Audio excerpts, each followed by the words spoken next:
So today we're going to be delving into the wonderful, lovely world of the Office of National Statistics. It's really important we look at this data because it seems like everyone has forgotten that the government are saying they're going to make all the decisions on science and data. So let's look at the data. Skip past the main points because, as I'm about to say, they don't get all of this right. Now, it's really important to see deaths registered by week.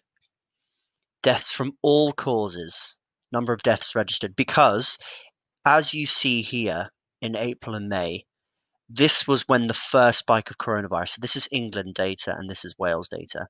You can see that there was most certainly a spike. And this is excess deaths, this blue line, and this is the average, this dotted line.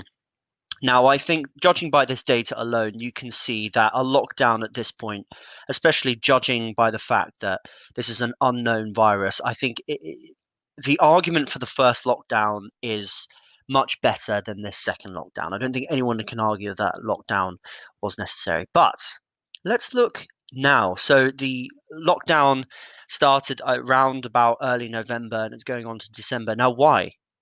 Well, they would argue that because cases are going up, yes, but you would think that by November, the deaths would have caught up with this staggering amount of case increases. But especially in England, you see it hasn't.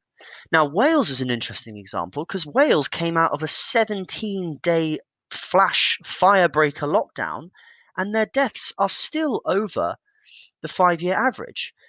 Now, that would point to evidence that maybe the Welsh lockdown didn't work. Now, the Minister of Wales, because Wales is devolved, so they make their own decisions on lockdown. They have been saying that it's been a roaring success, but just look at this data for beginning of 6th November. Now, that has come down since then, and cases have also come down. But I'm just saying that the data doesn't point to an immediate lockdown necessary. Now, this is a bit more difficult. This is for deaths involving coronavirus and influenza and pneumonia. Now, again, you can see this massive spike deaths, including COVID-19, but you can also see, strangely, this massive spike in influenza and pneumonia. Now, that might have been misdiagnosis.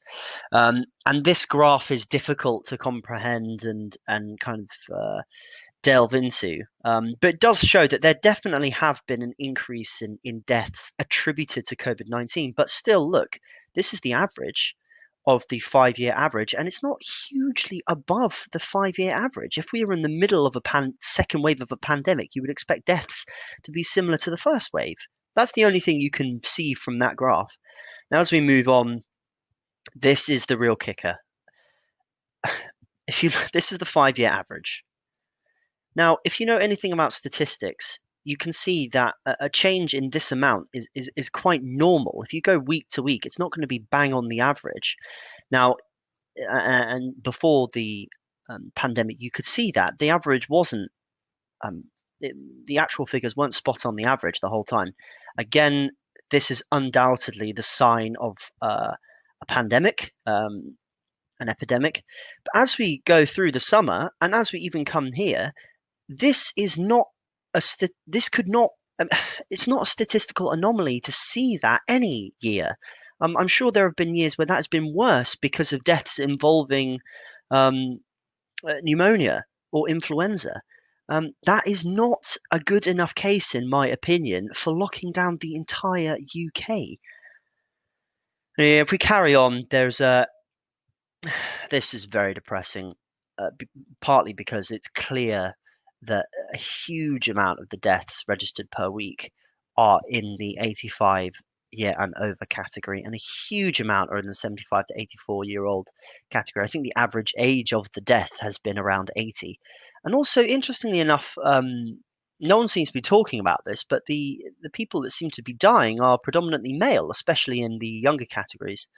Now, I've only got 20 seconds left, so this is the figures you see in the different regions, and as you see, particularly the southeast and London, they are nowhere near above the 5-year average. Anyway, that's all I've got today for White Collar Woker. I will leave the link to this below. Please like and subscribe, and we'll see you guys